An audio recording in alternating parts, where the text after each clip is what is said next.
আসসালামু আলাইকুম, আমি মোহাম্মদ বিপ্লব। আশা করছি সকলে অনেক ভালো আছেন। তো ভিডিওর শুরুতে যে ক্লিপগুলো দেখলেন তার মধ্যে দেখলেন এক পাশে স্টেবল ভিডিও এবং এক পাশে নড়বড়ে ভিডিও। বিশেষ করে দেখতে পাওয়া যায় এন্ট্রি লেভেলের স্মার্টফোনগুলোতে স্টেবলের কোনো অপশন থাকে না, বাজেট সেগমেন্টের ফোনগুলোতেও থাকে না। তো আপনি যে কোনো ভিডিওকে স্টেবল করতে পারবেন এই ট্রিক্সের সাহায্যে। তো সেটাই আমি আজকে দেখাবো আপনাদের।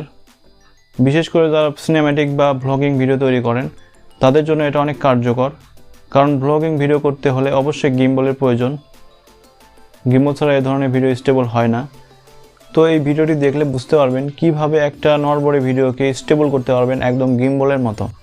কোনো প্রকার কোনো কম্পিউটারের দরকার নেই, এই স্মার্টফোনের সাহায্যে করতে পারবেন আপনি। তো চলুন শুরু করা যাক।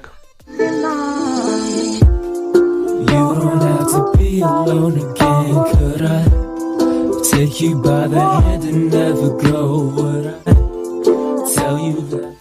তো এই ভিডিওটি যদি ফেসবুক পেজ থেকে দেখে থাকেন অবশ্যই পেজকে ফলো করবেন, এবং ইউটিউব চ্যানেল থেকে দেখে থাকলে অবশ্যই চ্যানেলকে সাবস্ক্রাইব করবেন এবং নোটিফিকেশনটাকে অল করে দেবেন যাতে পরবর্তীতে এই ধরনের ভিডিও মিস না হয়। তো দেখতে পাচ্ছেন আমি ফোনের স্ক্রিনে চলে আসলাম। তো যে অ্যাপসটা ডাউনলোড করতে হবে তার জন্য গুগল প্লে স্টোরটা ওপেন করবেন। করার পর লিখে সার্চ করবেন গুগল ফটোস, দেন এন্টার। ওকে, তো অ্যাপসটা চলে আসবে। তো সিম্পলি ডাউনলোড করে ইনস্টল করে নেবেন। তো আমার অলরেডি করা আছে। বর্তমান সময়ে স্মার্টফোনগুলোতে এই অ্যাপসটা দেওয়াই থাকে। তো যদি দেওয়া না থাকে তাহলে এভাবে ডাউনলোড করে নেবেন। তো এই অ্যাপসটা ডাউনলোড হয়ে গেলে সিম্পলি ওপেন করবেন। তো করার পর আপনি যে ভিডিওটা স্টেবল করতে চান তো সেই ভিডিওটা ওপেন করবেন। তো আমি খুঁজে বের করি।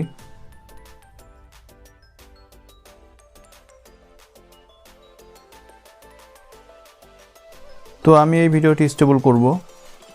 তো ভিডিওটি ওপেন করুন।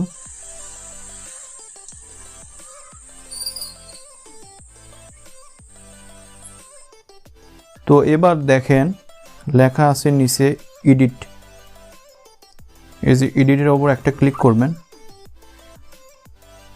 করার পর একটু লোড হবে, হওয়ার পর সাউন্ডের অপশন আছে, তারপর স্টেবলে একটা অপশন আছে দেখেন, এখানে জাস্ট একটা ক্লিক করে দেবেন।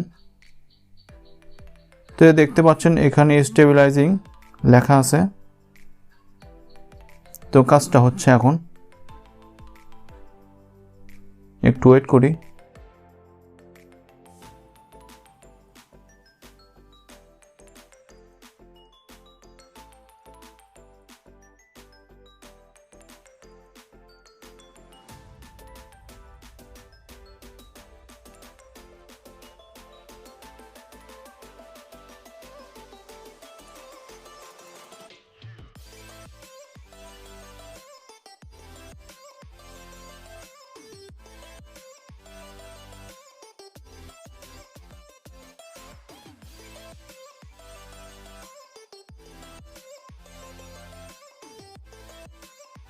তো দেখেন প্রসেসটা হয়ে গেছে।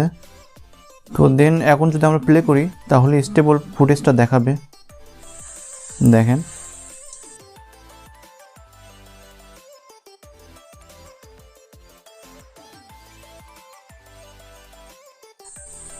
তো আপনি চাইলে যে কোনো ভিডিওকে এইভাবে স্টেবল করতে পারেন। তো প্রসেসটা কমপ্লিট হয়ে যাওয়ার পর জাস্ট সেভ কপি এখানে একটা ক্লিক করবেন, তারপর ভিডিওটা সেভ হয়ে যাবে আপনার ফোনে। তো আপনি তারপর যে কোনো কাজে ইউজ করতে পারেন। তো আশা করছি ভিডিওটা আপনাদের ভালো লেগেছে। যদি ভালো লাগে অবশ্যই একটা লাইক করবেন, সাথে কমেন্ট করে জানাবেন কেমন লেগেছে এবং শেয়ার করবেন। ধন্যবাদ।